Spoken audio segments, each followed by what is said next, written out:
Right, Chair Brown. Thank you. Good evening, everyone. Welcome to the April 24th Commission on Equity meeting.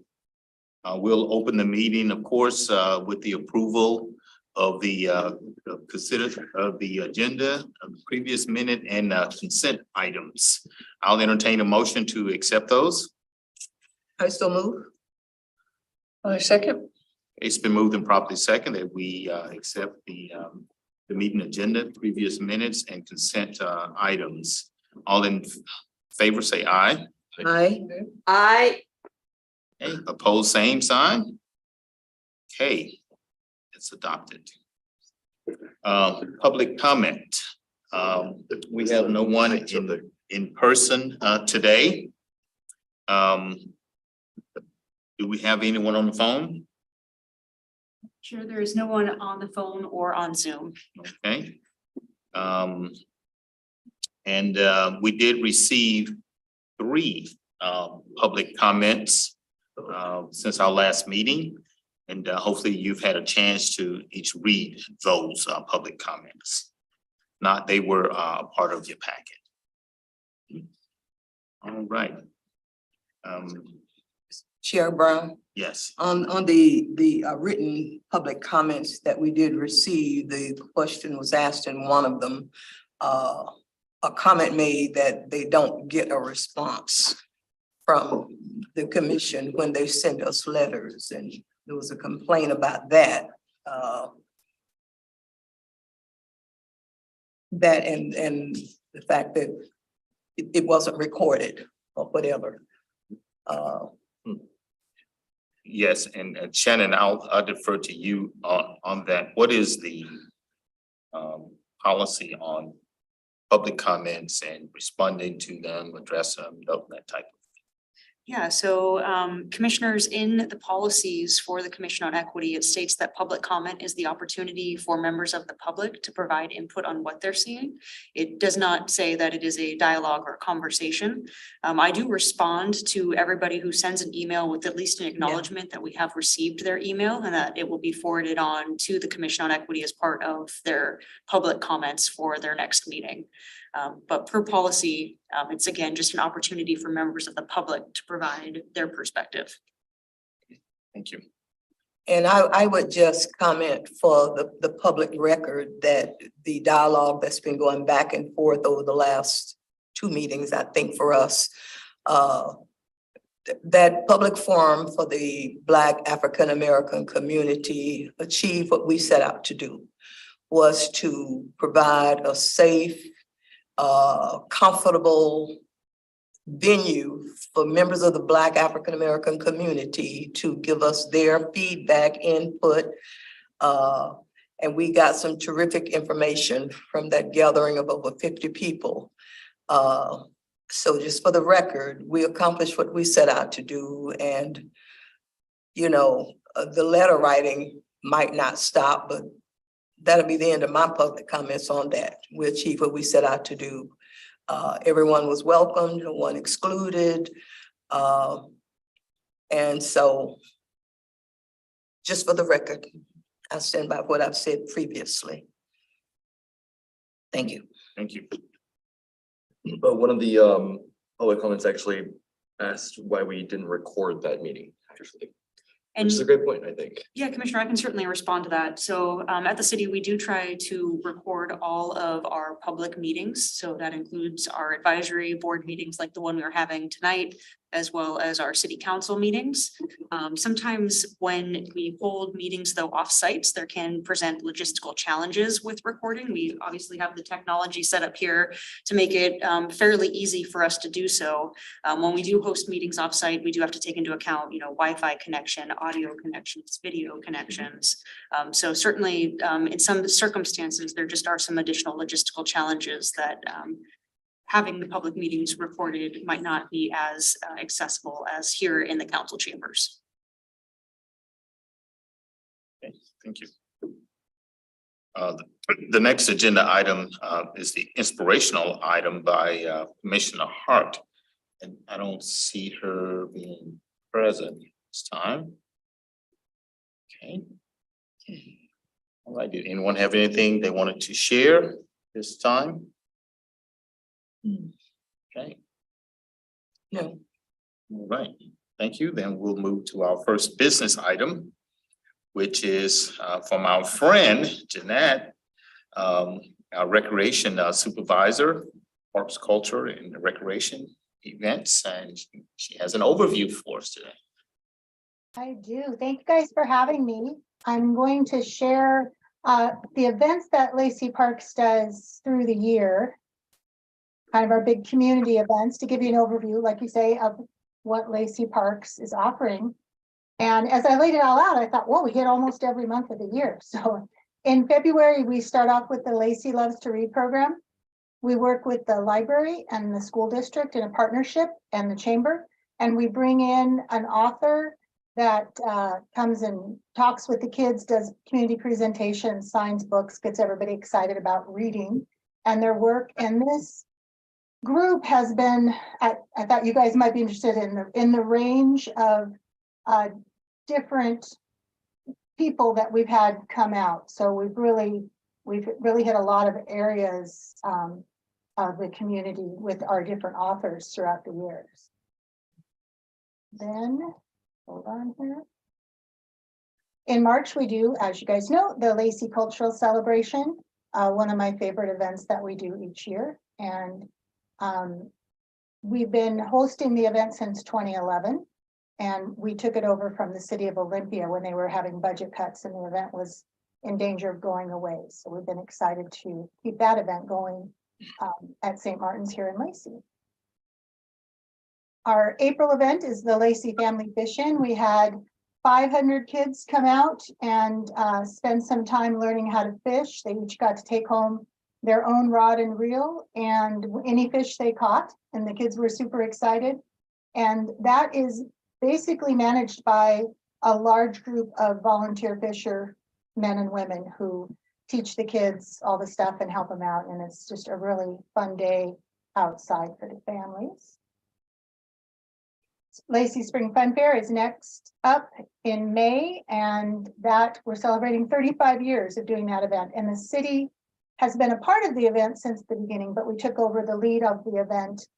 What would have been 2020 ended up being 2022. So that event drew about 20,000 people last year over the 2 days. And then in the summertime, the Lacey Fireworks Spectacular 3rd of July Festival. The 3rd of July fireworks has been a tradition for over 50 years. The city took it on, I want to say that was about 2011 to 2012. And that event draws about 20,000 folks each year out to the park for concerts and entertainment and fireworks.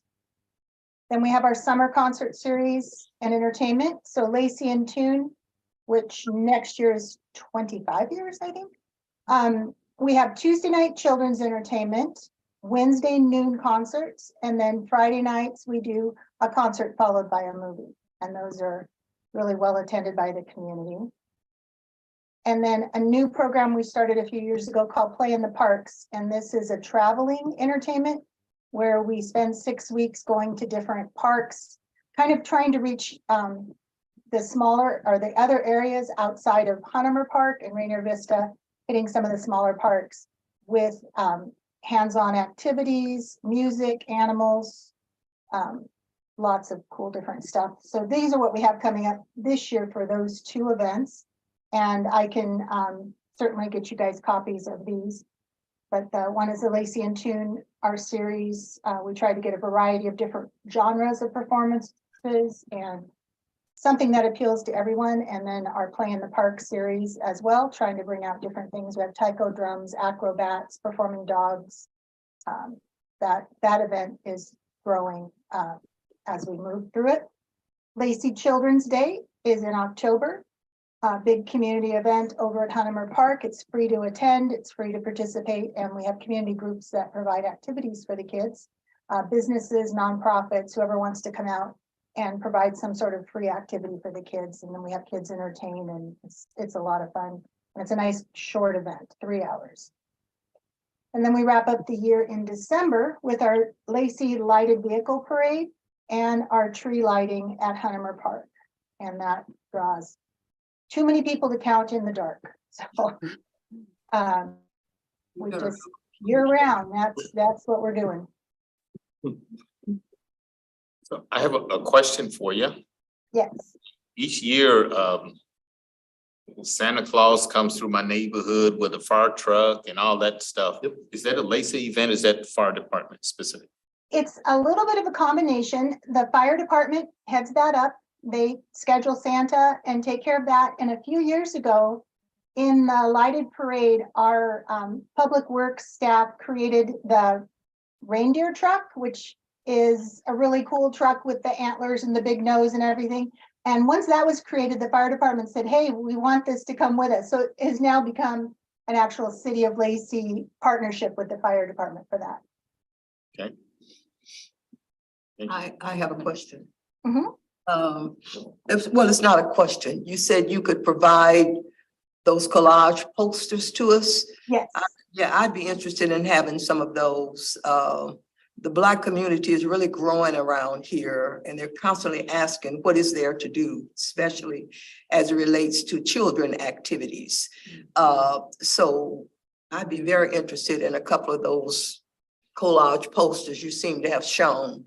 Those, you know, you pass by St. Martin's, you see all the cars, you don't have any idea what's going on inside. They used to have the big reader board and you always knew what was happening in the pavilion, but they don't have that anymore. So the activity a lot of times has come and gone before you know it's been there.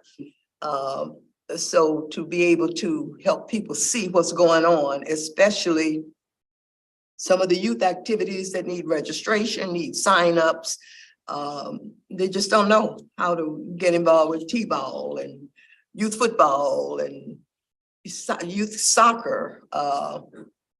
And that's not what you're talking about exactly, but all yes, things for the year, people will know something's going on, and if they are interested, that they can find additional information. But church bulletins, bulletin boards, at least people would know before they pass by and see it and decide to pull in. it would be awesome to have more partnership to get the word out. Since COVID, we have not been printing our quarterly brochure. It's all digital online now.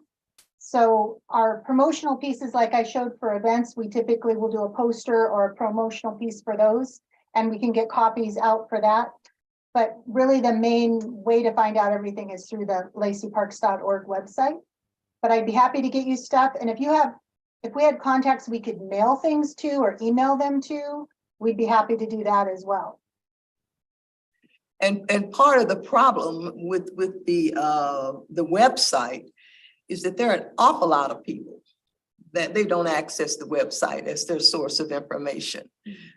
So it has to be website plus the conventional outreach methods. And I don't know what that will call for, but those are some excellent activities and we want to maximize community participation and attendance at them. But if they don't know about it, they can't be there. Yes, some of the other things. So if that's possible, whatever you can do. Yes, I would be happy to get you stuff. And if you've got, like I say, if you've got contacts we could deliver them to, mail them to, take them to, that would be great because we want to spread the word. We want people to come. We do have the College Street banner that goes up prior to Fun Fair, prior to our big events. So that's usually up a week or two before. Also, I don't know if you noticed the last picture on the Children's Day. Can I bring that up again? Show you something here that I'm kind of excited about this year. Like you say, driving by St. Martin's and you don't know what's happening. We have, see this Lacey Children's Day kind of collage thing. We're going to have big signs like that at, out in front of St. Martin's this year. So Right, I saw that this year. That really helped. Yes, we had it for cultural too. And so utilizing that space where people are driving by and going, oh, look at that. We don't have as much of that opportunity at Huntemer Park since it's not a main thoroughfare, but at St. Martin's, we plan to take advantage of that opportunity every time we can. Thank you. Just whatever we can do. Because Lacey has grown so and it's so big now. There are many, many people in Lacey that never come down College to see the banner across the street. Yes. Do you guys have somebody that specifically does outreach to kind of get some of those things out and make people aware of. I know I seen when my kids were younger, you know, we would get stuff through the school, but having like an outreach booth someplace, I don't know, maybe even at the farmers markets now that those are getting ready to ramp up, especially for the summertime. We haven't done them at farmer's market, but I'm sure we could have that opportunity. We don't, I mean, the staff is basically me and I have a coordinator. And so it's pretty much just us. So we used to be able to have the whole brochure go out to the schools, but now that we're not printing, that's not happening.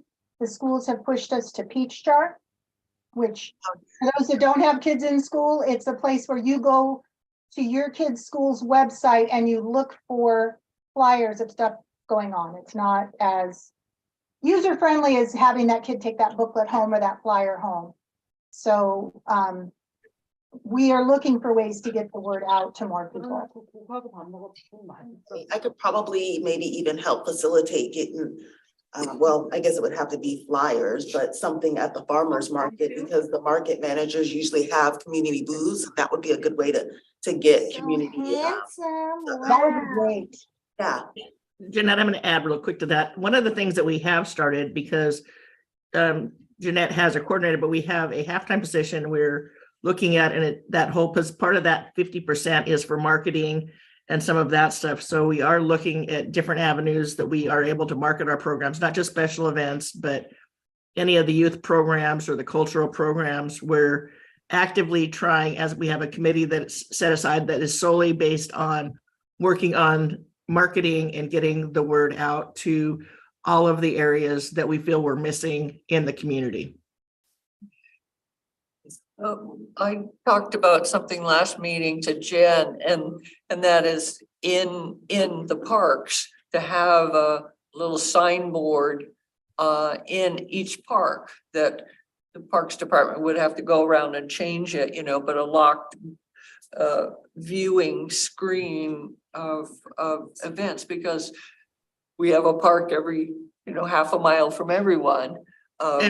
And we are working on doing kiosks for those with QR codes, so that anybody that's out in our parks or walking our trails can facilitate or can see any of the information that we have. Yeah, that's true. The QR code Well, again. it's a big sign that we change out 4 times a year that goes to our kiosks with upcoming events for seasonal, and then yes, the QR code that gets them to the website to sign up or get more information. And they're not in every single park, but they're along the main park trails. Well, if those posters were made available, I'd be glad to swing by City Hall and pick them up like I do other stuff, other than needing to mail or, you know, just so they're available to distribute and people can know whatever that could be worked out. Yes, we can definitely get you something for that. Yes. Thank you. Appreciate it. Anything else for tonight? You have something? Yeah, no, commissioners, I know one of the questions that I heard from the previous meetings, as well as the Black and African American Community Forum, was about how the city goes about soliciting for vendors or performers. And so I know Jeanette included some of that information in the packet. And so I was hoping Jeanette and Sue, if you could just provide and touch on that a little bit about, you know, what the current processes are. Sure. So for, it's a little different for each event. For cultural celebration, we push out the applications to anybody who's either been in it or expressed interest in the last about 3 or 4 years, depending on how far back. We kind of had a break there in 2020, so it was a little wonky, but and we also put it on the website, promote it out through social media. This is for performers, vendors, and information booths. We partner with the school district, so they actually, for cultural and fun fair, reach out, messages go out to every teacher who may want to participate. It goes out in the newsletters to all the parents. So this goes beyond just the Peach Jar poster for those 2 events. So, you know, we try to reach as many people as we can for that. For fun fair, kind of the same thing. People have been involved before. and or expressed interest, and then we do social media. We promote on other vendor sites. Our performers for cultural and fun fair are unpaid performances, so it's different the type of performances we get. For Lacey and Tune, I get solicitations, I don't know if that's the right word, but hey, we want to play in your parks. So I take a look at their website, I reach out to them. I also look at who's playing in other parks and events. Like this year, I had gone to a Cajun Fest in Auburn and there was a Zydeco band and I really wanted a Zydeco band. So they're going to be playing this summer. I had a mariachi band last year. So sometimes I'm looking for them. Sometimes they're just looking to get in. And then I try to like not have country music every night, you know, do a variety of genres and styles. The other thing with both July 3rd and Lacey and Tune is there is a budget and we do pay them, but some of them want more. So sometimes I have to go to get a more expensive one and then a less expensive one to make the budget stretch. But we really haven't solicited performers for Lacey and Tune for several years because they just pretty much come to us and want to play and perform. So we have local, I've had from out of the country even, and I've had nationwide performers that are maybe coming through on a block booking. And if it's something that I think the community might like and we can fit it in the budget, it's kind of fun to get somebody from, you know, Nashville or something to come through and perform as well. So that's kind of my process. The only other comment I would make with your graphics and the pictures of all the events that's happened in the past, just a graphic message that the pictures portray, so that it's as representative as possible of the people in our community as possible, especially those children's activities where the schools are now majority minority. And so when you look at one or two Black or Asian or Latino kids sprinkled through, it doesn't send the message that these are fun places for all kids. And, you know, we made the same comment about the color photograph of the police department when they came. It's just that kind of thing that we as people do so habitually, we don't always think about it. But all of that is messaging to the communities we're trying to attract to all these terrific activities that's going on. Did you feel that the pictures we had weren't representative? A couple of flashed, I saw a few sprinkled through. Maybe they didn't hang long enough. So I know there's a lot of pictures on there, but I tried to be representative of the different folks that we have, because we do have a very diverse community and they all come out. I know, yeah, that was my whole point, yeah. So I'm just suggesting, just be a little more aware of it as you're putting your next whatever together. And just ask yourself, is this really representative of who are we trying to attract? That's all. Okay. I know you're using who you have. If they aren't there, you can't take the picture to use next year for the poster you put together. So it's kind of a chicken and egg kind of thing. It's true. and sometimes for posters and promotional pieces, we're a little more limited of what pictures we can use. So Right. Without it being a Getty image. Thank you. mhm. Yeah, I know you talked about getting some of the performers for some of the events. Can you talk a little bit about, I guess, food vendors and if there's any criteria you need to have? What does that look like? For different events for food vendors, we have a process where we, you know, have our application online. We reach out to folks. When they apply, they're required to get a health department permit, follow all the health department guidelines, have insurance. And so those are the main things. And then the other piece of that is looking at a variety of what we can offer. So we really need more variety of cultural celebration, and we strive to find people, but it's a one-day event and sometimes it's hard to get folks out to that. For Fun Fair, for example, this year, that was different. Last year we had 11 food vendors. And we were crying for more and couldn't get them. And again, coming out of COVID, this year we had 38 food vendors apply. And we could accommodate 15 comfortably to give enough variety and enough, we want every food vendor to do well. Plus, we're limited by a physical amount of space. So the big thing for food vendors is, again, offering a variety, not necessarily duplicating things, and that they're able to follow all the health department guidelines to provide. And we've opened it up to food trucks this year, and also July 3rd, we also have food trucks. So I think that also has expanded who we can have, and more people are interested. They're a little more portable and compact and not having to set up a whole tent and set up like that. And we actually are full with 30 vendors for July 3rd. So it's, those are kind of the specifications, but again, trying to get a variety and especially for cultural to meet different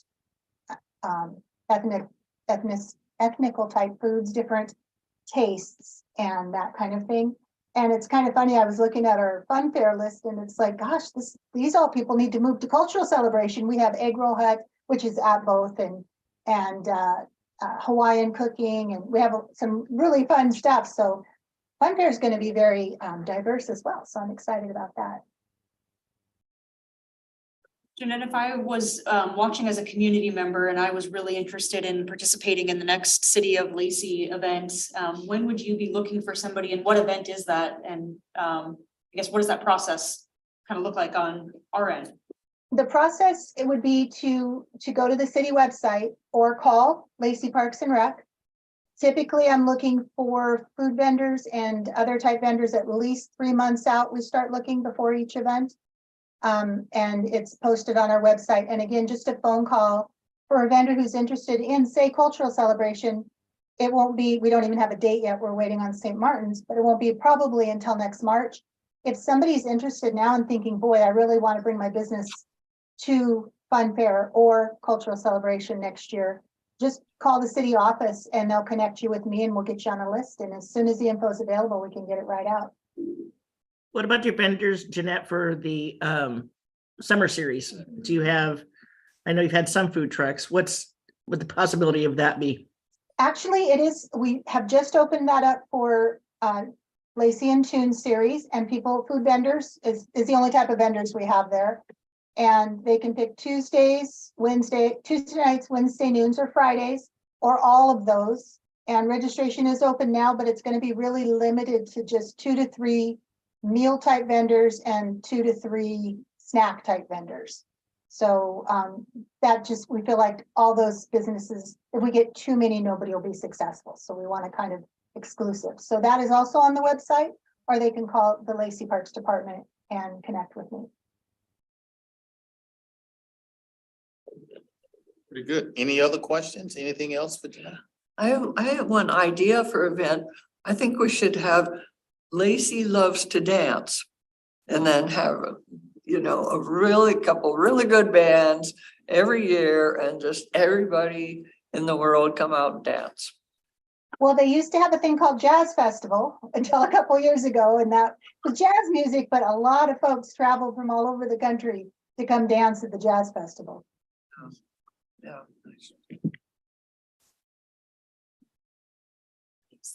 Well, thank you once again. We always look forward to you sharing some time with us and information. It's great. I appreciate all you guys do. Thank you. Right. Great. So we have Commissioner Hart here, which we can backtrack if you have inspirational item for us today. I was driving through and I was like, oh my God, I don't think I have anything. But then after I made one stop before coming here, and that was before Starbucks, I actually got inspired by the recent events with the Tennessee Three. And not so much what they did, the Tennessee Three. So they are 3 state congressmen and women that were voted out, and 2 of them were voted out. The 3rd one wasn't, but so it got me to thinking about the inspiration of not giving up. So, no matter what your views are on what was going on at the time, which was gun legislation. It's more important to not just give up and to not show up. So let's see, one of the inspirational pieces I took a picture of it. So that was kind of my inspiration. I wanted to talk a little bit about that, but let's see. Martin Luther King Jr., out of the mountain of despair, a stone of hope. Oh gosh, sorry, I didn't bring my glasses neither. So out of mountain of despair, a stone of hope was one saying that kind of led me to think about that theme. Nelson Mandela, it always seems impossible until it's done. I know from experience that you should never give up on yourself or others, no matter what. George Foreman. And there is no failure except in no longer trying, which is a quote from Elbert Hubbard. So those things had me thinking of the Tennessee Three, because it was the two African-American gentlemen who really were coming into Congress. They were some of the youngest state congressmen and probably some of the only African-American congressmen in the state of Tennessee, and one female Caucasian congresswoman who almost lost her seat by one because she was standing with them on what they were standing true on. She's a former or current teacher. The two of them are young, and they come in not only being young, but the one gentleman, both of them are named Justin. So one Justin comes in to the Congress House in a dashiki on the floor of the well. And that was not taken very, very good, and so it's a little bit of don't be like me. This is how we've always done it, which is one of the things that I always, it's kind of breaking that ceiling. So if you're gonna be representative of all cultures and all people, and they were voted in, then, okay, so yes, wear a blazer or whatever on it. And he went and started wearing blazers with his dashiki and a nice tie. It looked really good. He also wears his hair out in an afro. So it's kind of a lot about breaking barriers and, and just kind of standing up for what's right and not just giving in to we do things the same old way always. As long as you're being respectful about it and you're representative of the people that voted you in, then don't give up hope. Even if you have to lose your seat, if you're doing what's right, then good things will come to you. Thank you. Thank you very much. You're welcome. I was on the fly, but yeah, that had me thinking a lot about, what it is that we're doing here. Good job. Yeah. Great. Our next item on 4B is the advisory board stipend program. Anna. Well, good evening, commissioners. I know it's been a few months since we've talked about this subject. And that is because at the last meeting where we discussed it, you all recommended going out to advisory boards and getting some additional feedback. And so that is something I have spent the last couple of months doing, and I've got some things to report out tonight. And then I'd also like to provide an overview of a potential draft program here for the city of Lacey. So I will start by sharing a presentation.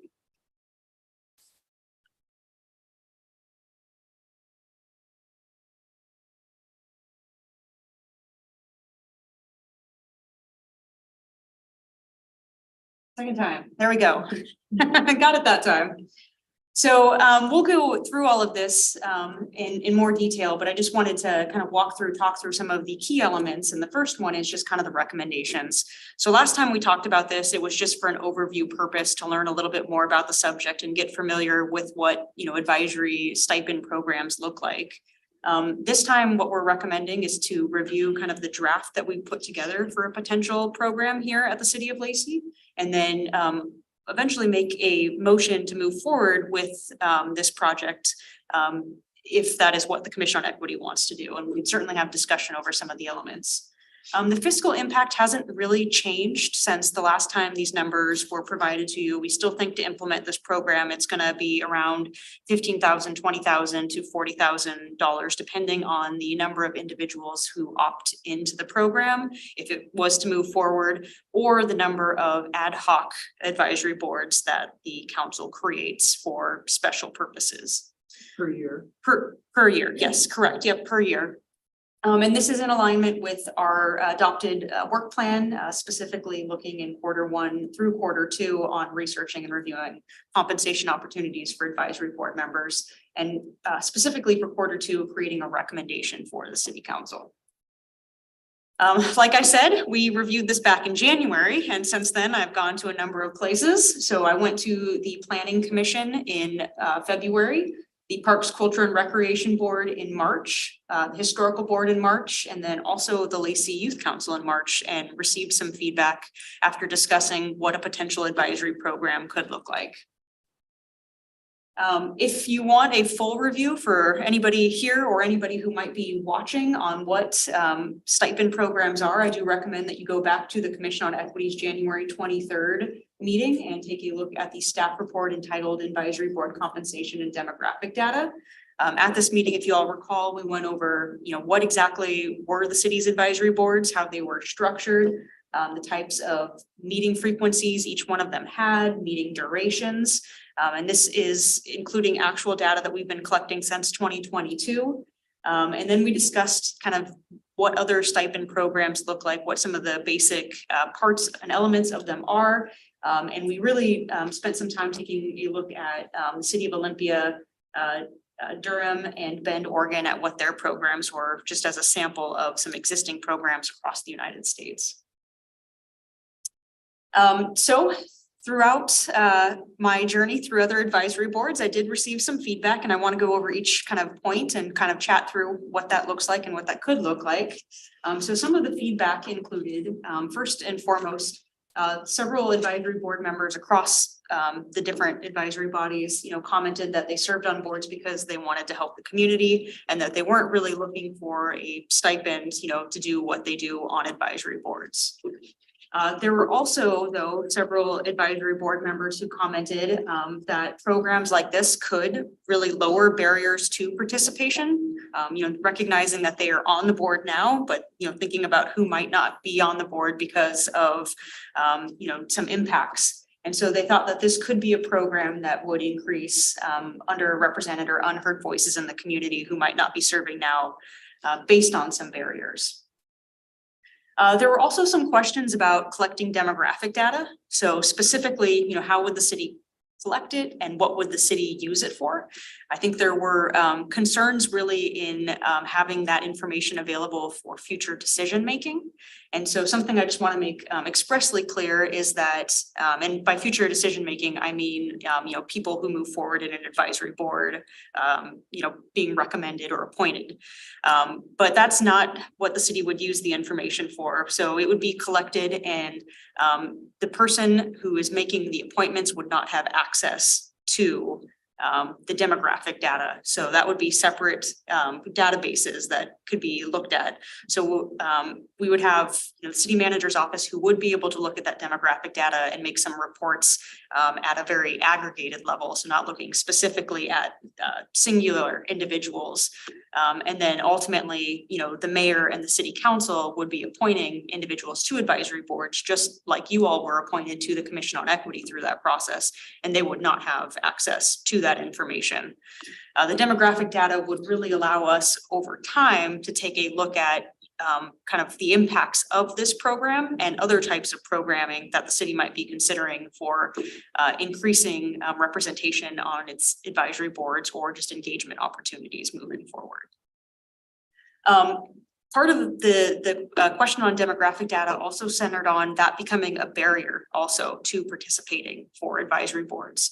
And so this is certainly something we would want to be aware of as we design what kind of questions and the number of questions that are being asked for anybody to fill out. And I don't have the questions that we would ask, as of right now. This is something we want to be very intentional about and think about what we'd like to collect. But we do want to keep in mind, if we were to move forward with collecting that data, that we would want to really streamline the questions, make sure that we are asking information that we would use moving forward, and really hoping that the way we ask and frame those questions would not limit somebody in the future from participating.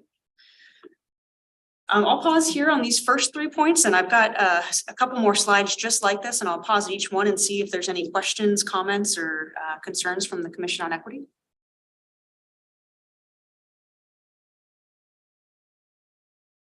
Well, I would just comment that you've been very thorough since we made our comments the last time we had this discussion. And I looked at this and said, whoa, she's been a busy girl. So thank you for the follow-up, No, absolutely. the And follow through. Yeah. I also want to tip my hat to Sadie Siglin, who you met at the last meeting, who's been doing some of the research also. So our management analyst has been helping with this project as Right. well. Some other feedback that we received is, what happens if there is no quorum at a public meeting? So no quorum means that you can't do any official business at your advisory board. So effectively, you do have some members who show up, but some members who don't show up. And that is certainly something we'd want to think about how that is addressed when we're defining what is a meeting and what would potentially kind of trip, I guess, what would be a stipend event. And so certainly want to chat a little bit more about this topic specifically with you all. There was a question about the effectiveness of the potential tiered system. So just as a brief reminder, when we were reviewing different types of advisory boards, there was a city, and it was the city of Olympia, that had a tiered system where all advisory board members could opt in to receive $25 per meeting, or if you self-certified as low income, you could receive $50 per meeting. And so there was some concerns about whether or not this would really be effective. And connected to that, there were also just general concerns that $25 per meeting might be too low of a threshold when you're talking about cost incurred. Specifically thinking, childcare, for example, could easily eat up $25 for a 3-hour meeting that we typically have here at the Commission on Equity. So that did come up. There was also a question of how individuals would meet low income qualifications. For the city that we did look at with the tiered system, again, the city of Olympia, it is self-certifying. So there isn't any paperwork that you need to show the city. You check a box and self-certify that you meet a low income individual and can receive the $50 per meeting stipend. It's important that that's all private. Different people on the board would not know what each other was getting necessarily. They would all agree that this is the way that things are and you can opt for this or opt for that. Yeah, correct, Commissioner. The idea would be to, with this program, as far as also just the opt-in or opt-out, is that you would fill out this paperwork, you would return it to your staff liaison for your advisory board, and they would take it to finance, and would be processed, and that information would not be something that, would be shared across the advisory board. And anytime we looked at it, we would look at it at a very aggregate level. There were also some questions about if there were existing gaps in representation in city community engagement as well as on advisory boards.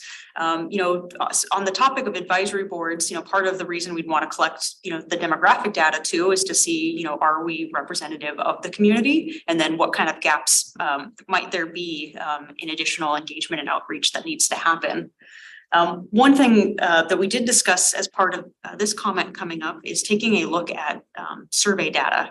So frequently we find with survey data that there are underrepresented or unheard voices out in the community. And so we certainly know that there are gaps in community participation. This program in itself is not going to be something that solves gaps in participation across the board. We're really looking at kind of one small area of gaps in participation and certainly thinking about what might be other ways to take a look at this as well. So as an example, in addition to looking at the stipend program, we are also going to take a look at just the full process for how you would apply for an advisory board here moving forward to see if there are ways that we might want to fine tune the system to remove barriers and really streamline it. Any questions on this slide?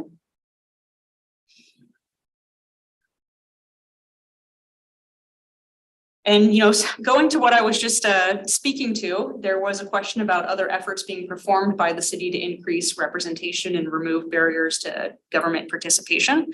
So certainly taking a look at kind of just the whole advisory board process is something that is designated on our work plan. In addition, we're going to be taking a look at, community liaison programs here in the future and seeing if that is a way that might help get into communities and hear feedback from underheard or underrepresented voices moving forward and really build those relationships and connections with community engagement, especially as we start to take a look at some big plans that the city has coming up for updates, like our citywide comprehensive plan. There were questions about how the city would track metrics for the program and what benchmarks it would use to determine if the program was or was not successful. This included discussion on making this a pilot program with some standardized reporting.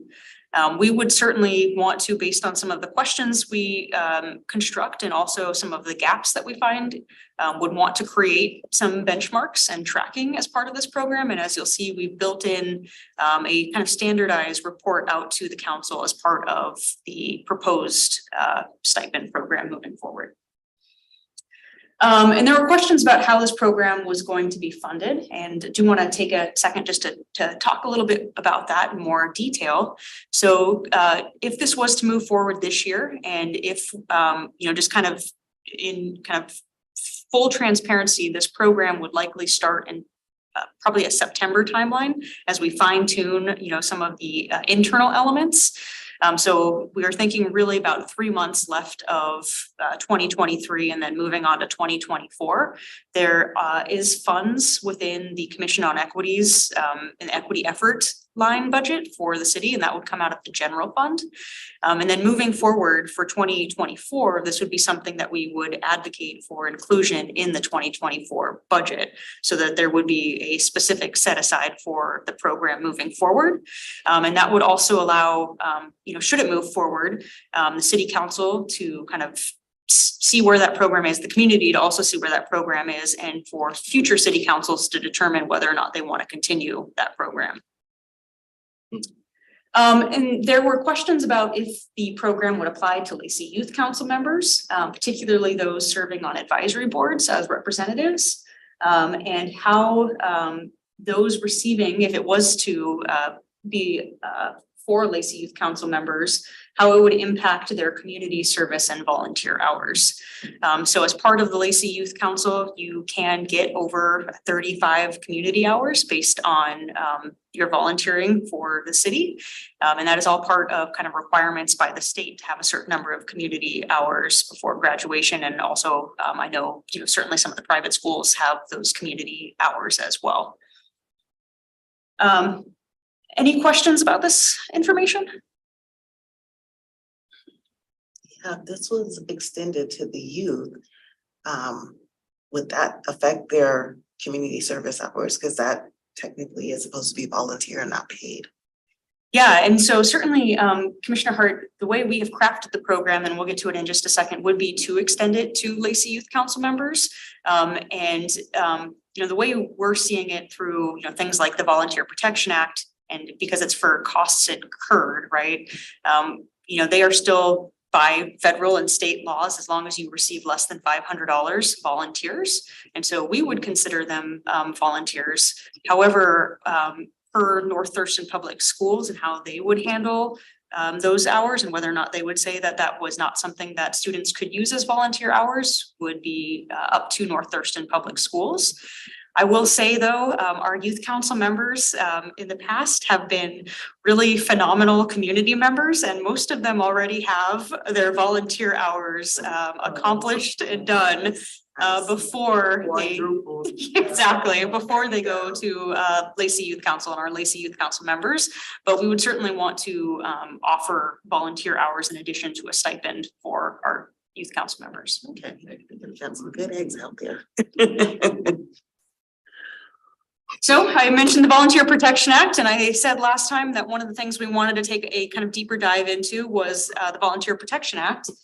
So again, just briefly, this is a federal law that was adopted back in 1997. And it protects volunteers from personal liability if, among other requirements, volunteers do not receive anything of value in lieu of compensation in excess of $500.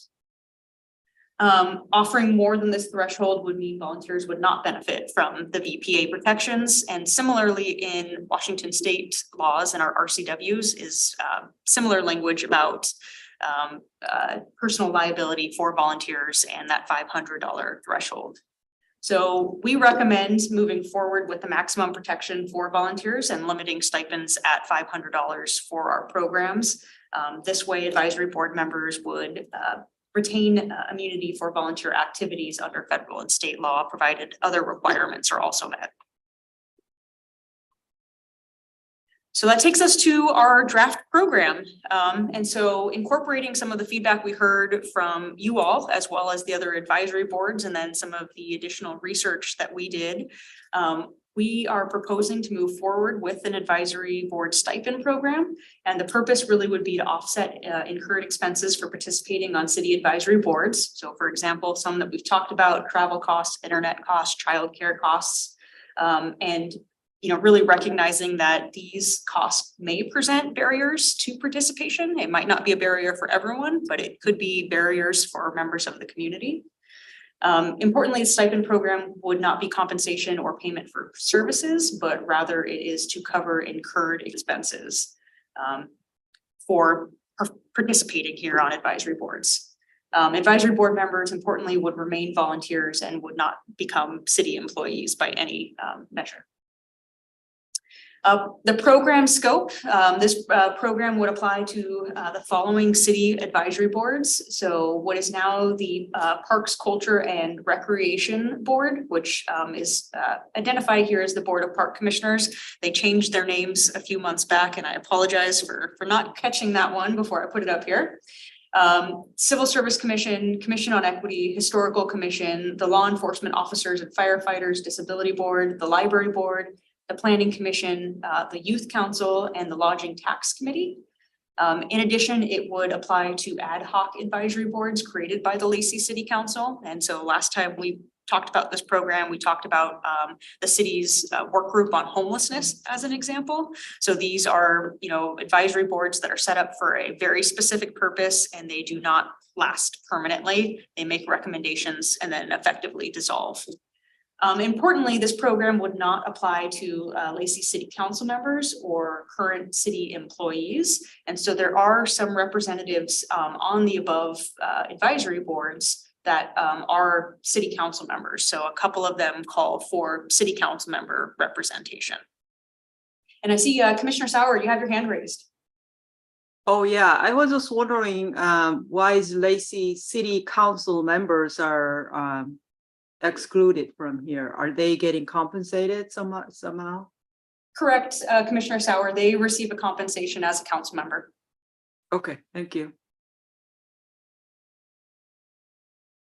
Something that we heard was really important was that this just didn't unilaterally apply to everyone, that you had the ability to opt in or opt out of the program. And so what we are proposing is that when a new advisory board member is appointed, they would be required to complete a opt-in or opt-out stipend form.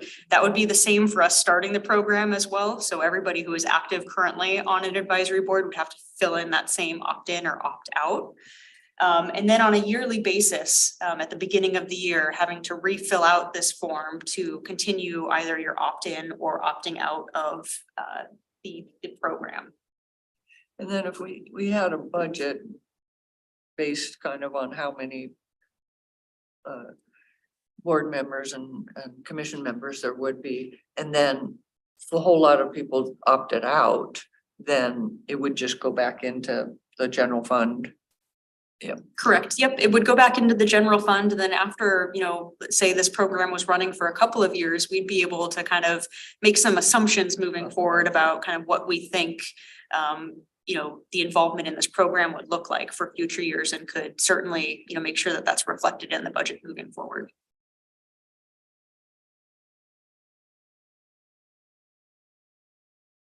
Stipend amount, so provided that an advisory board member opts in, so this would only apply to those who opt into the program.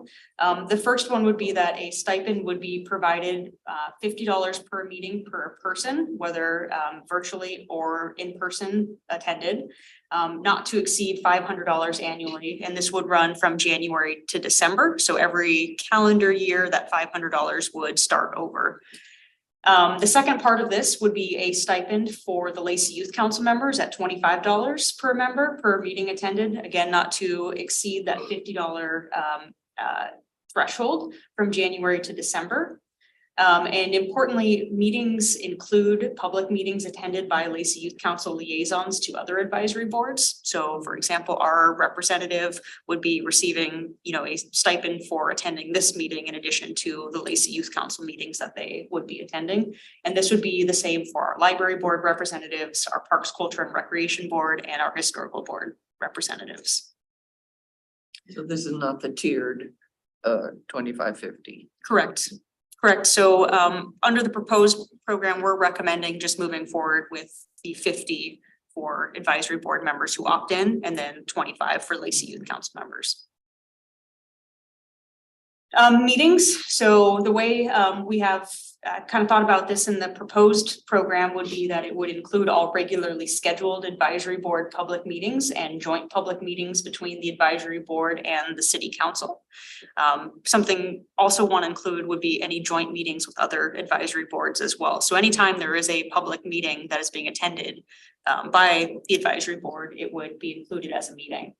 Meetings would not include informal discussion or planning meetings with city staff and engagement activities.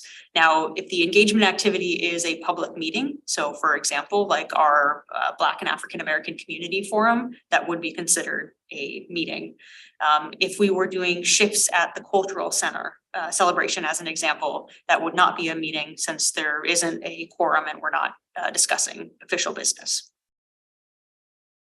So, question, so $50, 10 months, that's the 500. So you have 2 remaining months and then we have additional meetings. So once we hit 500, we're done.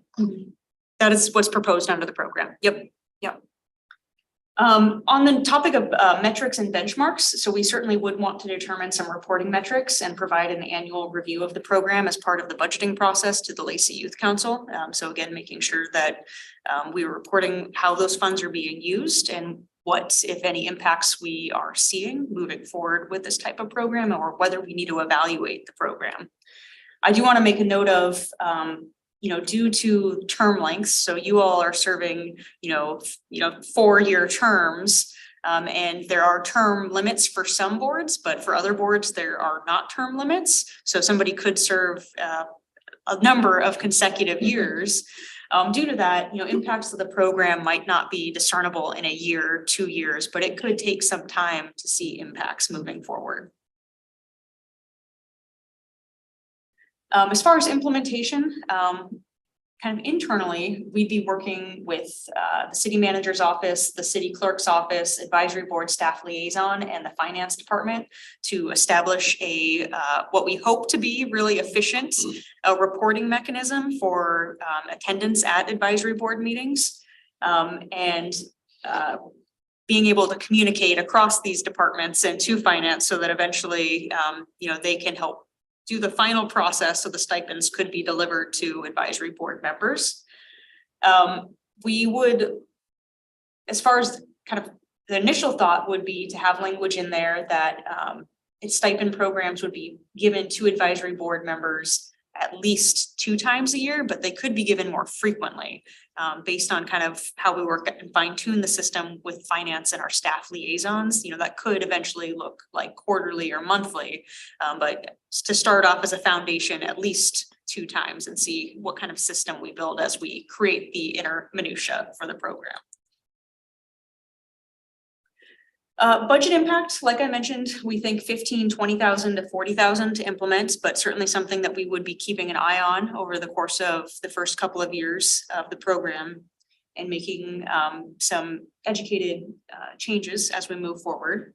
And then, like I mentioned at the last meeting, another thing that we would have to do before implementing any program like this would be to really scrub the Lacey Municipal Code, because there are references in several places that advisory board members cannot receive compensation of any kind. And so certainly we'll want to take a look at that and see what we would like to change to make sure that we're not conflicting with a stipend program like this. So I'll pause and see if there's any additional questions as part of this program.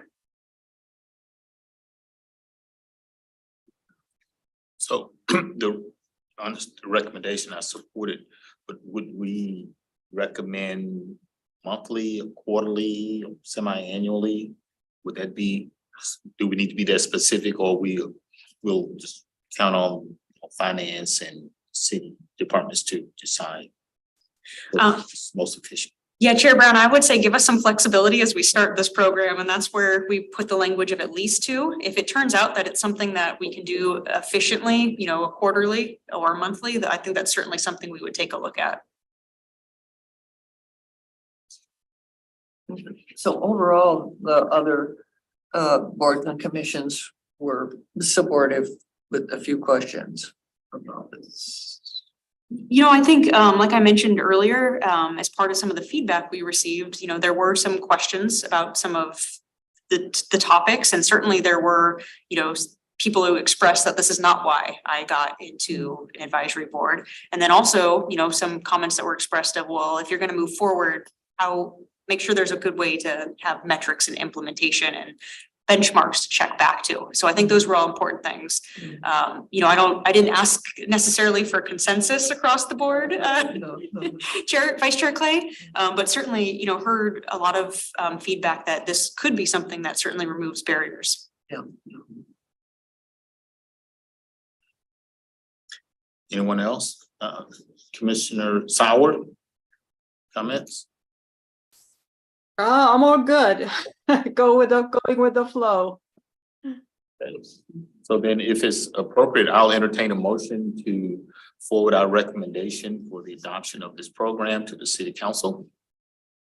I want to make the motion. I so move. Second. Okay, it's been moved and properly second that we move forward with the recommendation to the city council to adopt this program. All in favor, say aye. I Opposed, same sign. Okay, the motion carries. Thank you. Thank you, thank you. All right.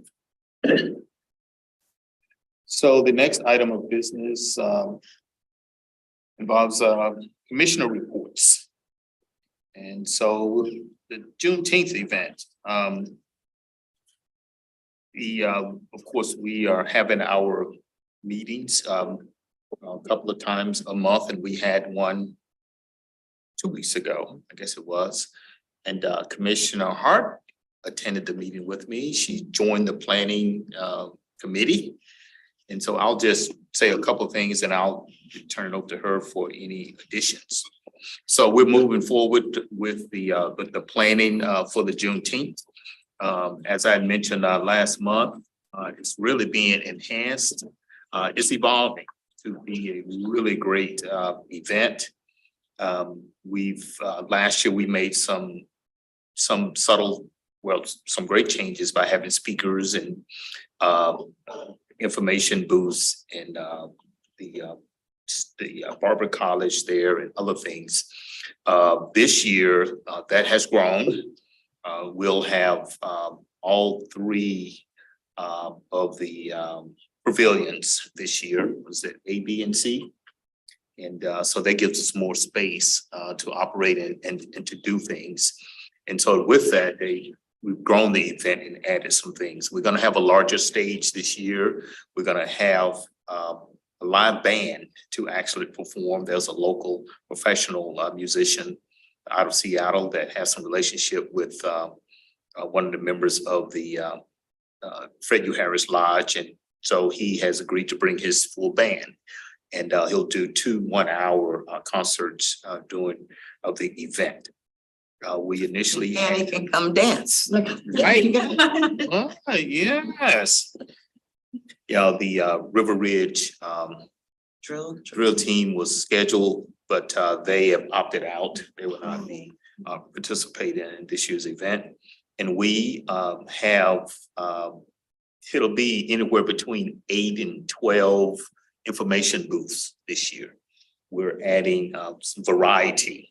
So more organizations will be able to have information booths. We will not do vendors. We're going to do information booths, and that gives us, plenty of space to spread out and allow the participants, the attendees, to really visit with, learn about those various organizations and what is going on in the city of Lacey and throughout the county, Thurston County. We are working to have a blood mobile there as well. And that would be really, really nice to have that. And we will have a food, what is that called? We'll have where you can donate food.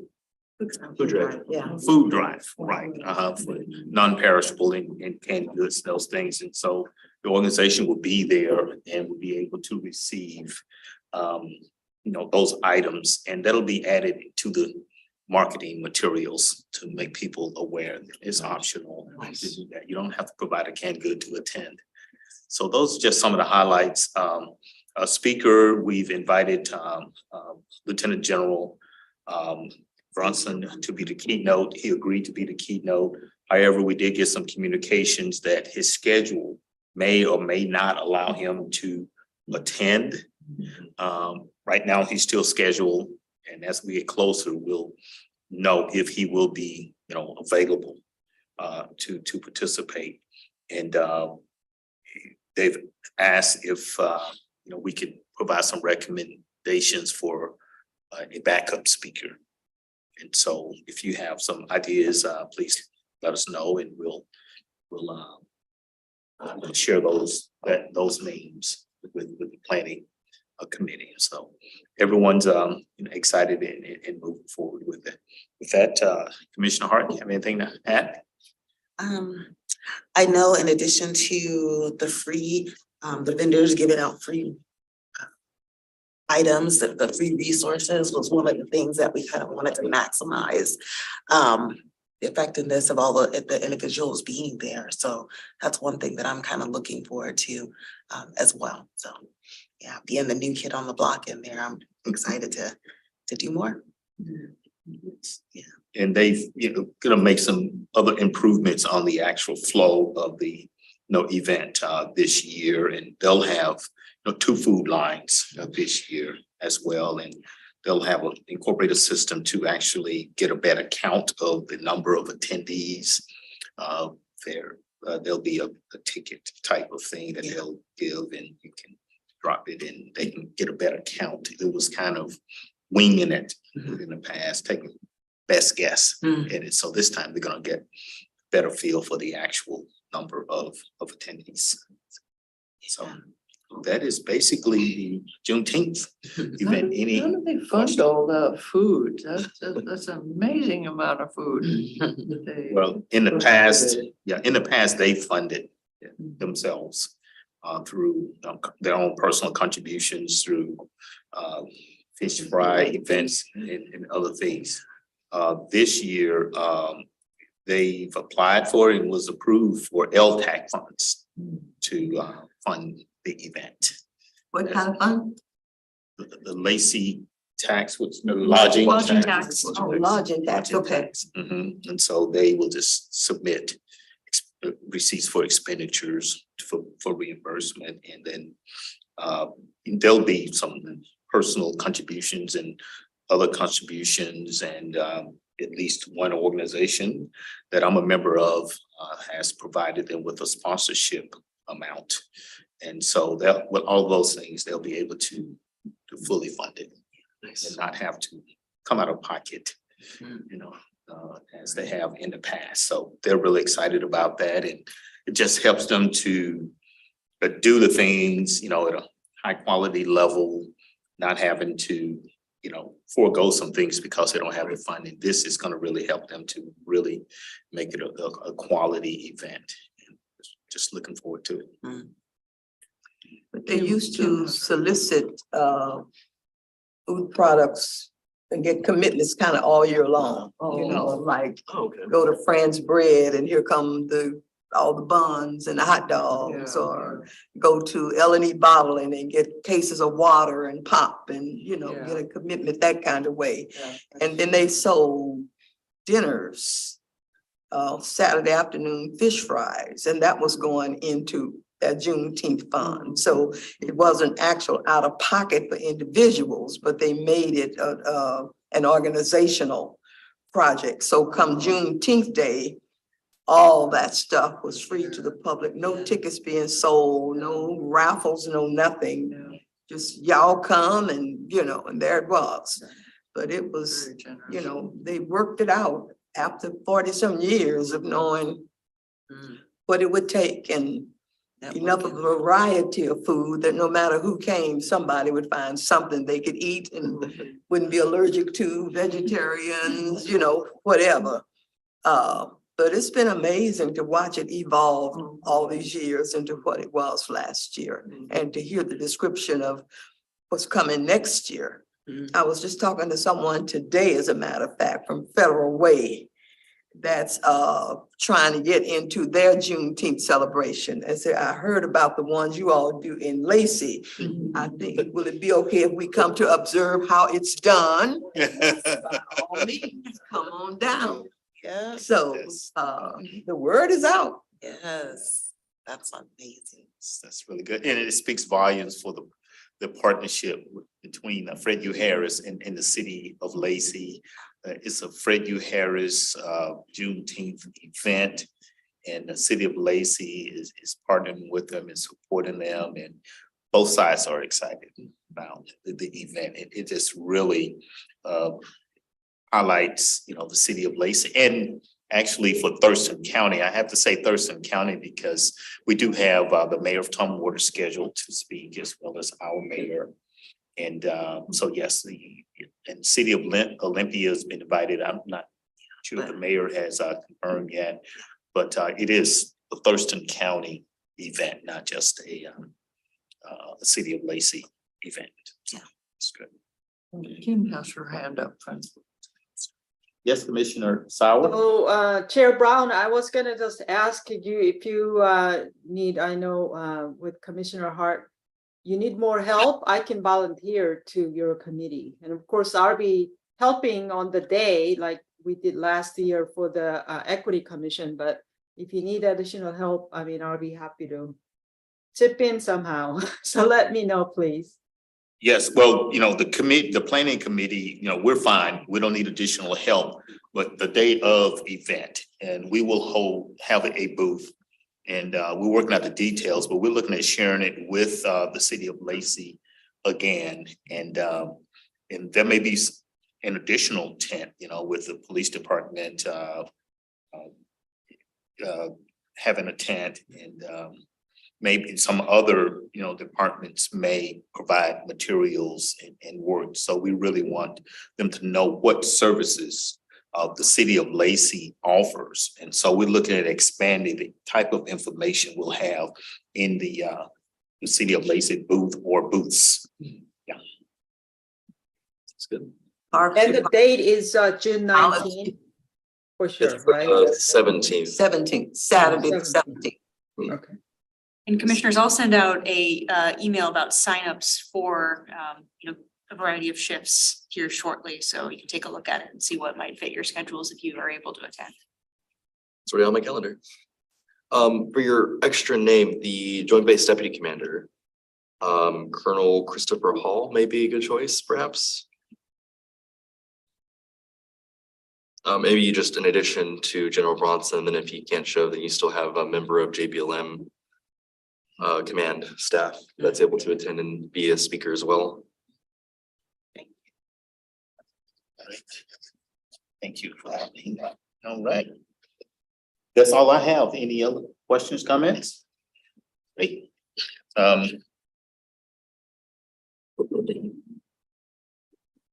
The next item is the LGBTQIA plus community forum and Vice Chair Clay. We met for planning this earlier today, and we have a proposed number of dates in the second week of July. 10, 11, 12, something like that. That's the proposal. We talked about having some partners to partner with P-Flag, Pizza Clutch, Oli Pride, and so in inviting them, then we could also talk to them about dates. So that those resources could be there also at the forum for people who could ask questions of them or know about those resources. We talked about having in terms of venue, possibly the Timberland Library or SPSCC, the one that's here in our Lacey Branch. yeah, Lacey Branch. So that also have to look to them for dates and to see what would work. We have a good number of groups and people that we can notify and get the word out. After those little flyers are made, then the city will put it out the similar way that the Black African American Forum did, seem to really blanket the community. And then we could have those announcements at Juneteenth booth and at Oli Pride, which it happens before the dates we're thinking about. Which should be pretty useful, hopefully, to get the word out. Yeah. That people know that we exist and we're having it. It's literally the week before. Yeah. Weeks before.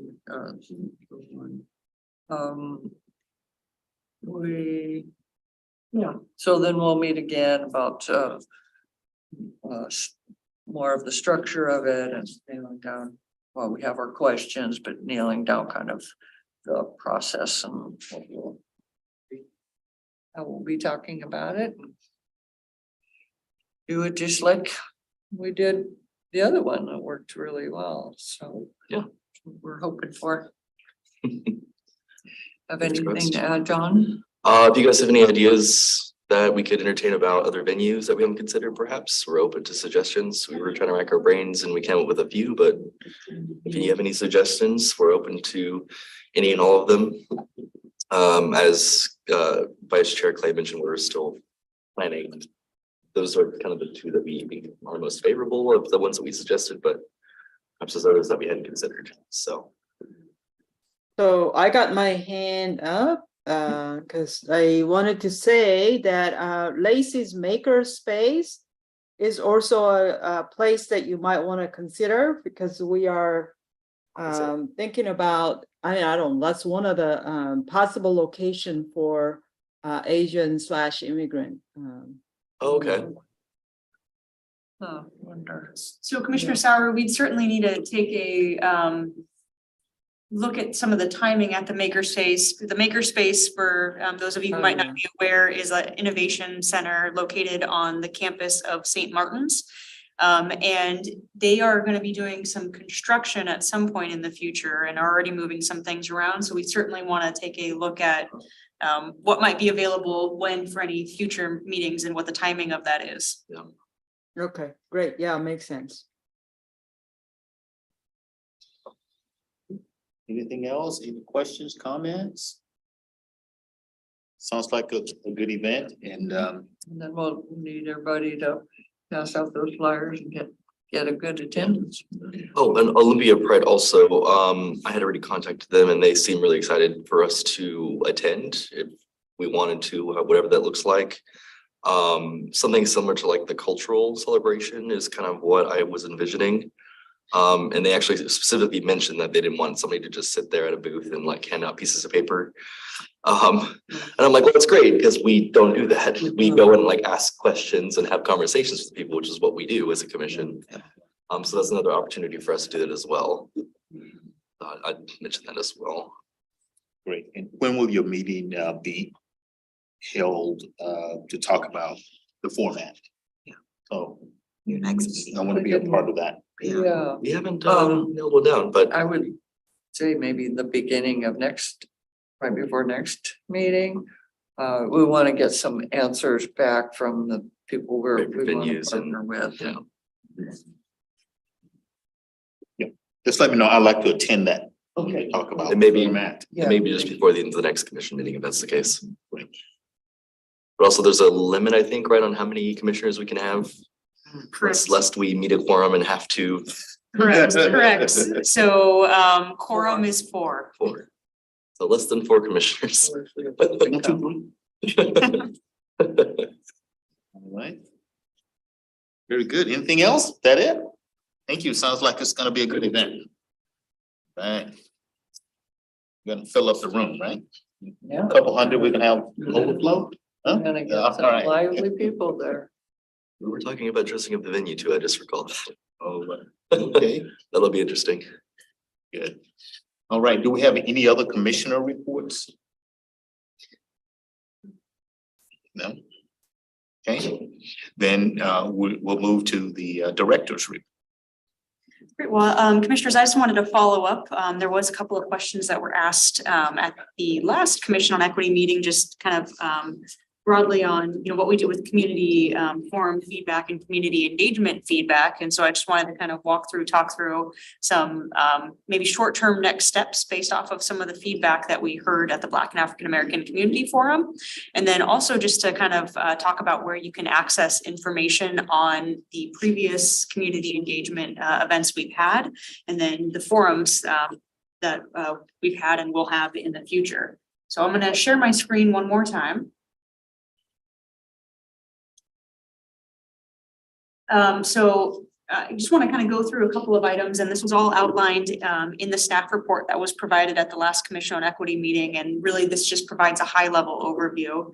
But a couple of the topics that came up, I've provided some potential next steps, as well as a potential maybe a meeting to kind of dive into this a little bit further and what that could look like. So one of the big topics that came up was North Thurston Public Schools and really continuing that dialogue between the city and North Thurston Public Schools.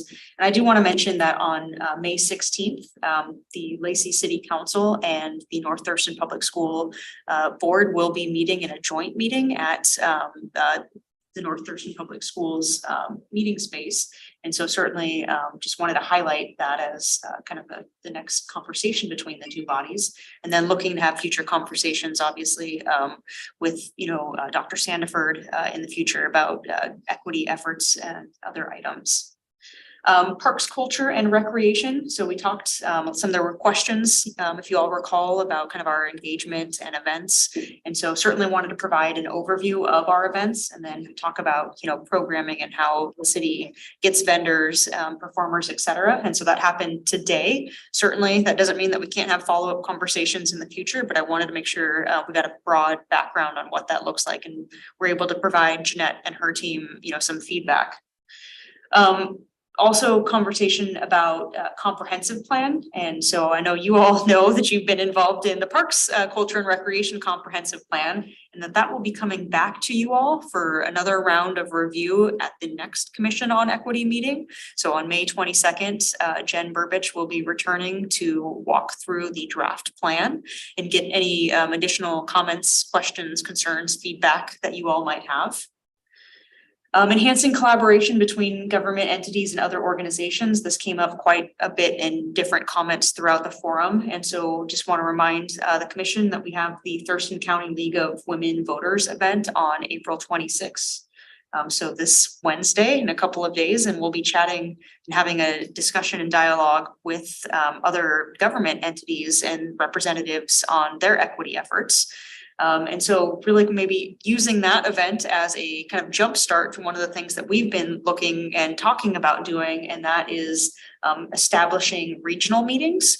And so maybe using that event to kind of broach the subject and then work with our representatives across the other governments to establish, biannual or quarterly meetings. And those could be something that happens in the future, but moving forward and starting those conversations, at least a beginning on Wednesday.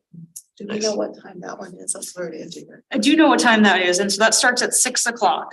Okay. Yep, and that will be at the Olympia Center, rooms 101 and 102. And so the Olympia Center is located at 222 Columbia Street Northwest. You can also attend virtually if you are unable to go down to Olympia. Is it Olympia, or excuse me, 222 Columbia Street, Southwest or Northwest? Northwest. That's right. Right there on Capitol Way. Okay. I won't be able to attend that, even though I have it on my calendar. Rooms 1 and 2. Correct, yep.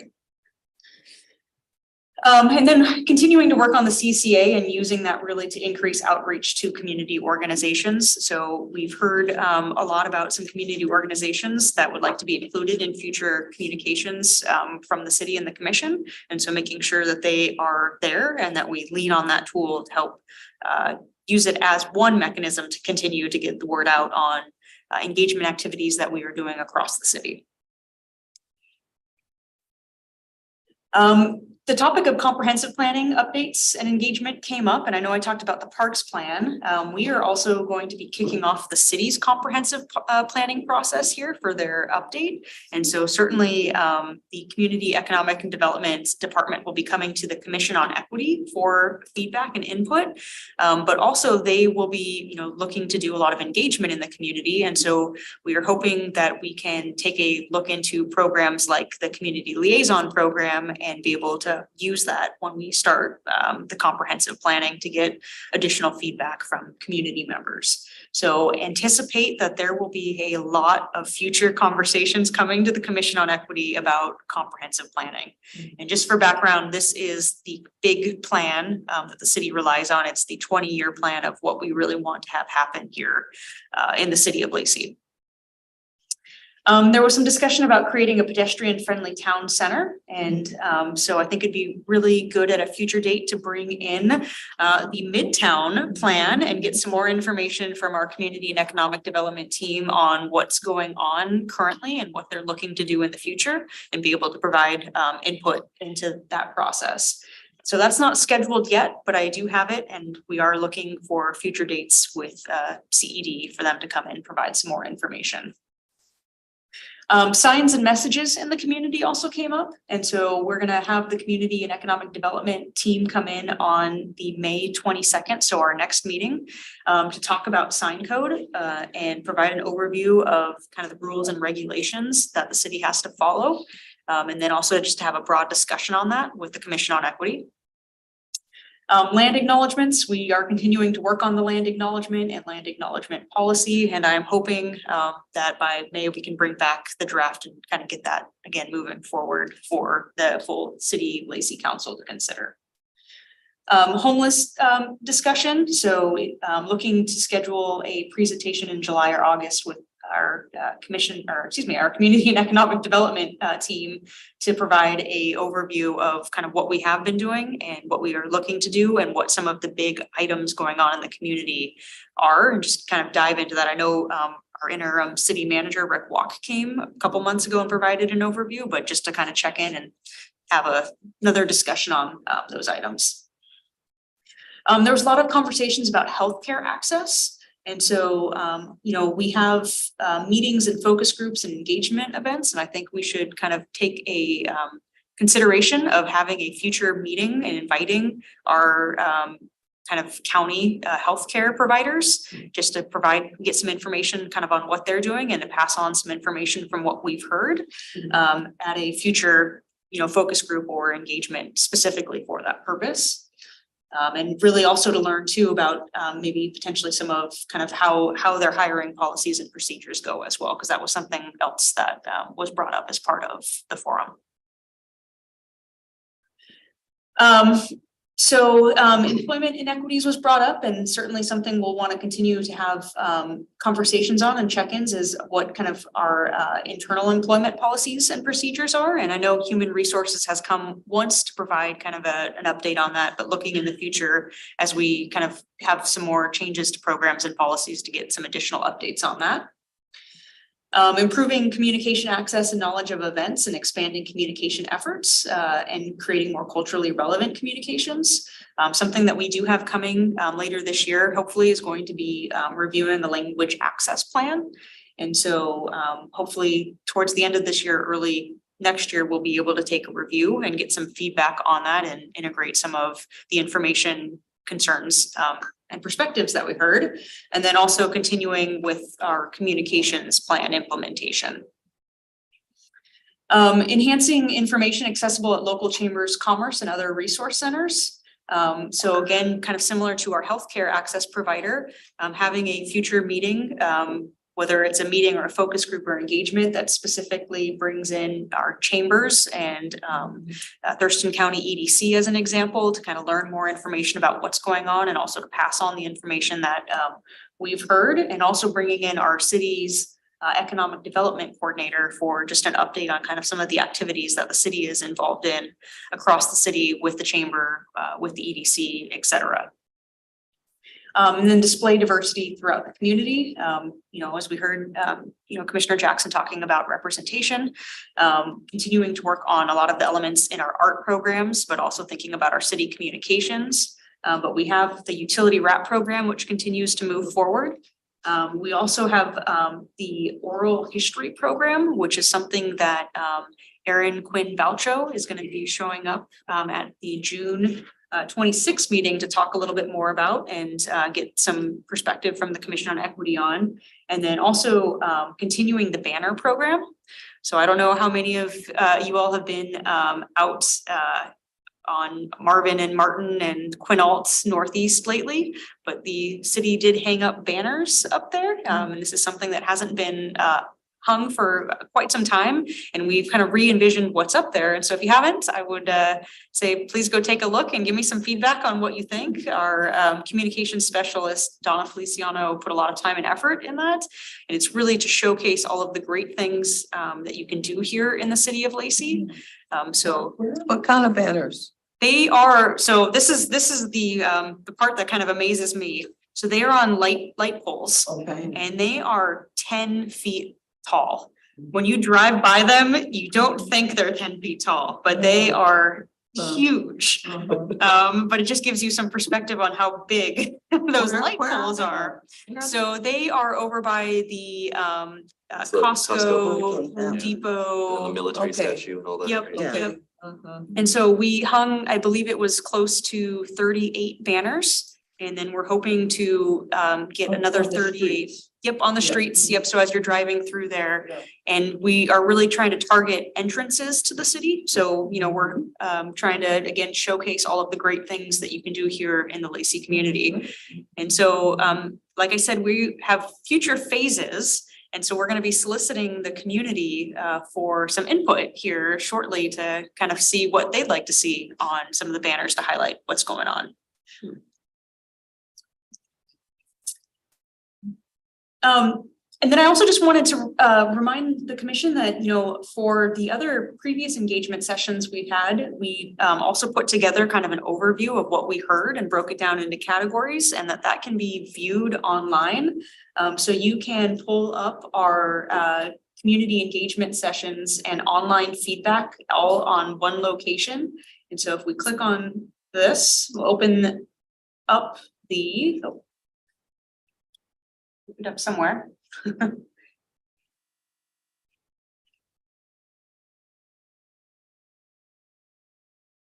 So it opened up the January 24th, 2022 Commission on Equity agenda, which includes the community engagement update, and all of the input and feedback we received from that community engagement is listed here.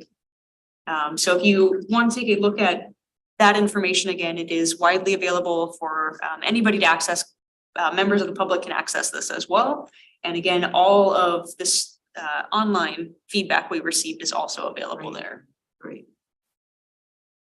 So that was my brief update, and like you can see, we've got a couple of things that are gonna be coming to the Commission on Equity here very shortly for continued conversation on. What time did you say that joint meeting between the city council and the school district was? So it is May 16th, I've had the thing. and I will send out the invite to it as soon as we have it. I 6:30-ish, I would imagine it's 6, 6:30-ish or so but we can confirm that. I'll confirm that. at the school district admin building. Correct, And that's open to the public. correct. And no doubt it'll be on their website afterwards. Well, and Commissioner, that's something we are working with the school district on. So again, like I mentioned earlier, we try to make all of our public meetings accessible. And so we are working to try to make sure that we can get a recording that will be available on our website in the future too. So I have two notes that not included that I heard from the feedback. One is regarding seniors transportation. Can we take a look and see what Lacey or Thurston County offers? And I would love to have the seniors be picked up and brought to the Juneteenth. You know, do we have resources to do that? Say, pick them up at the Senior Citizen Center and bring them in. I think they would be excited, it'd be great if that could happen. So I don't know about resources that Lacey or Thurston County has along those lines. And the other thing is a BIPOC directory. Commissioner Hart has worked along those lines, and I think she'd be a good resource to talk about what exists and how we can develop that further to. Possibly even use the one that we have. So the one that I have with Southside BIPOC is pretty much the whole state, at least as far as I have traveled, because I've been somewhat instrumental in handing out the cards and giving it to different people at some of the events that I go to, which is all across the state. So a lot of people will ask me, hey, where can I find a caterer that's a BIPOC caterer? I'll tell them to go to Southtown BIPOC. It's absolutely free. We ask that everybody who wants to go on there sign up, because there is an application process. So we want to know who's a BIPOC business or entrepreneur versus who's somebody looking to partner or be with somebody who's looking to work with BIPOC individuals who have businesses. So we give them all a back office so that they can they don't have a way to a website or whatever, or even if they do have a website, they're able to access the back office and utilize that too. So that's one way how we're doing that. And we partnered with the Thurston County Chamber with that as well. Yeah. And that's in response to comments saying, well, I don't know where to get my hair done. You know, and that Exactly. type of stuff. Yes. I think if something like that existed, and the communication to the community, Yeah. that it does exist and how to become a part of it and how to access it. I think that may be the missing link. Yes, and they do have Facebook page, they have Instagram, they just recently put together an Instagram page. And like I said, when I go out, I try and bring little cards. I'm not sure, I may have some with me, but I try to bring little cards with me so that, you know, people, at least the individuals who we're trying to get the businesses out there, you know, letting them know, hey, this exists, get your stuff on there, because I'm telling folks who are looking for XYZ to go there, so. And the goal would be going beyond you, doing the diligence that you do to get it out there, to have others to do it, have it say done electronically, maybe through the city or some, you know, some partnership in Thurston County that can really get it out, so people who are new to the community can access it. You know, they can just do a quick Google search and find it, and then and, they hold a roundtable themselves once a month. So tomorrow at 11 o'clock is when they do their roundtable. I can also get you the point of contact to the person that gets all of that put together, because I was just the person that found it. Another lady is the person that handled online portion of it. As far as making sure that the website is up and working on all of the background information when it comes to all the digital stuff and going through and vetting all the application process. And then the chamber takes care of doing the roundtable. And, you know, I go out and when I can, go out and find other BIPOC businesses at farmers markets. Like this weekend, I was at the fair, so I was able to connect up and collaborate, talk with different people there and find out who's where across the state. So, yeah. I swear I found it somewhere, like on the city website under resources. I mean, I think it's. I remember the individuals that were here when we were doing trainings in the beginning, switched over to one gentleman. He was putting together a resource directory, and I know Southtown BIPOC was on there. So, yeah. And commissioners, I certainly think, you know, having that again, future discussion with the chambers as well as the EDC, you know, and bringing up, obviously, the EDC is involved in the BIPOC Yeah, business. they have meeting their directories. Yep, they have their task force, which I'm also on that one too. I was like, wait a second, how did I get invited to that and that? But yeah, I have the point of contact for the EDC BIPOC task force as well. And so I had been talking with them about connecting with the city of Lacey and trying to maybe not work too hard, you know, with, okay, they're trying to do this, we're trying to do this, and then you got Southtown BIPOC trying to do this. Why don't we all just kind of work together and bring in share the resources? So yeah, that may be something. So I can send you the link in the RSVP to tomorrow's meeting, which is not only, I don't think they have it in person. They did have an in-person meeting last month, but it has been online for the most part. So I can send you the link to that and anybody else who would like to be at that.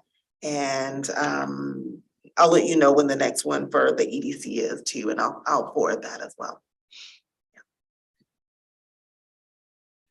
By way of a slight bit of information to share with the commission, and Shannon, I meant to call you on this and it just slipped my mind, but seeing the joint meeting that's coming up between the city council and the school district, I did get a call from one of the school district administrators who wanted to discuss with me my comment about why there was no school district administrators or whatever at the forum. And I said, but they said, we just want you to know that we didn't know about it. I said, now, wait a minute. What you mean you didn't know about it?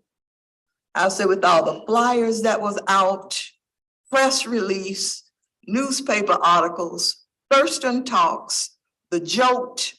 I said, where does the school district get its information then about what's going on in the community? Because I can't fathom that you all, nobody knew about it. I said, well, there were some school district employees there. How did they know? So just to let you know that as this joint meeting come up, I said, well, I don't know what I can say. I just don't know, because I don't know what other mechanism there is to communicate. I said, even a press release from the city, and I just assumed the school district was on the city's press release distribution list.